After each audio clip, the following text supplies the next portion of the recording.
This channel does not promote any violent, harmful, or illegal activities. All content provided by this channel is meant for an educational purpose only.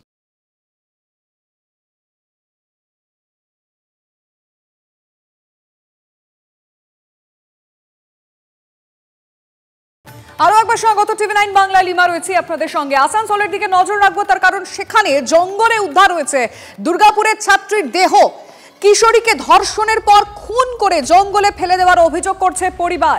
School যাওয়ার নাম করে বাড়ি থেকে বেরিয়ে আর ফেরেনি ওই ছাত্রী। তারপর কি হলো, আমি রিপোর্টার জয়ন্তর সঙ্গে সরাসরি কথা বলতে চাইবো।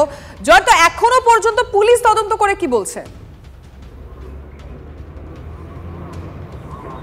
দেখো, এখনো পর্যন্ত পুলিশ যে ধর্ষণ করে খুন হয়েছে এরকম কোনো কথা কিন্তু পুলিশ এখনো স্বীকার করছে না। যতক্ষণ না মৃতদেহের ময়নাতদন্ত হবে এবং চিকিৎসকরা কনফার্ম করবে যে এটা ধর্ষণের ঘটনা, ততক্ষণ পর্যন্ত পুলিশ মুখে কুলু পেটেছে।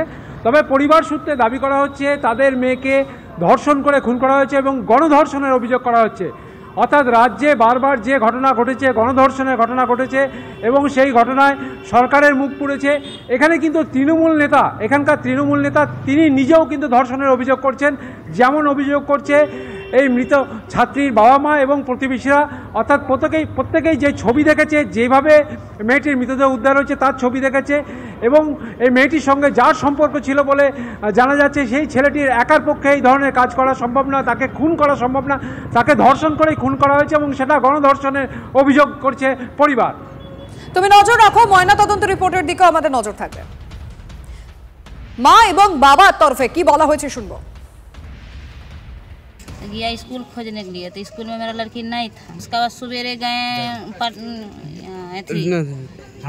फाड़ी गए, वहाँ लिखाए, फोटो दिखाया और आपका लड़की मर गया। कैसा करके मारा? कुछ पूरा बेरहमी करके मारा है। कौन, कुछ पता चला? राकेश पासवान। कौन है ये राकेश पासवान? कौन है वो? राकेश पासवान मेरा लड़की से बात करता था। मेरा लड़की राकेश पासवान से थोड़ा बहुत बात करता था मोबाइल में, प्यार की तरह वो भुलावा करके बुलाया है। दोस्त का माफी फोन करता रहे, हाँ उसी के चलती वही उसका छोड़ा को कोई नहीं मारा होगा मेरे लड़की के, कोई नहीं। गैंग रेप करके एक आदमी एक लड़की के कभी कुछ नहीं कर सकता है। गैंग रेप उसका साथ 3 4 5 लड़का होगा, ऐसा करके लड़की के मारा। आप फोटो देखिएगा ना, तो फोटो कीजिएगा ना तो रूह कांप जाएगा। এই মুহূর্তে আরো একটা ব্রেকিং নিউজ। অভিনেতা অঙ্কুশকে ইডির তলব। কর্ণাটকের গেমিং ও বেটিং অ্যাপ মামলায় অঙ্কুশকে তলব করা হয়েছে।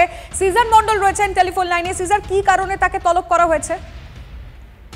দেখো, কর্ণাটকের একটি এনফোর্সমেন্ট ডিরেক্টরেটের করা একটি বেটিং এবং গেমিং মামলা তদন্ত, যেখানে বেশ কিছু বেটিং অ্যাপের মাধ্যমে মানে কয়েক হাজার কোটি টাকা সাইফন অফ করা হয়েছে বলে অভিযোগ। এবং সেই মামলায় এই বেটিং অ্যাপের প্রমোশনের ক্ষেত্রে নাম জড়িয়ে যায় ভারতের, বিশেষ করে দক্ষিণ ভারতের বেশ কিছু চিত্রতারকার।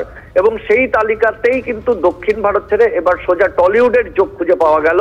ইডি আধিকারিকদের দাবি, প্রাথমিকভাবে যেটা জানা যাচ্ছে, অঙ্কুশ হাজরাও এই প্রমোশনের সঙ্গে কোনোভাবে যুক্ত ছিলেন এবং তিনি আর্থিকভাবে লাভবান হয়েছেন এই বেটিং অ্যাপ কোম্পানিগুলো থেকে। এবং সেই কারণেই তার বয়ান রেকর্ড করবার জন্য তাকে তলব করা হয়েছে। প্রাথমিকভাবে যেটা জানা যাচ্ছে, 16ই সেপ্টেম্বর কর্ণাটকের এই মামলায় তাকে ডাকা হয়েছে। তাকে কর্ণাটকে বা দিল্লিতে ইডি দপ্তরে জিজ্ঞাসাবাদ করা হতে পারে। ধন্যবাদ।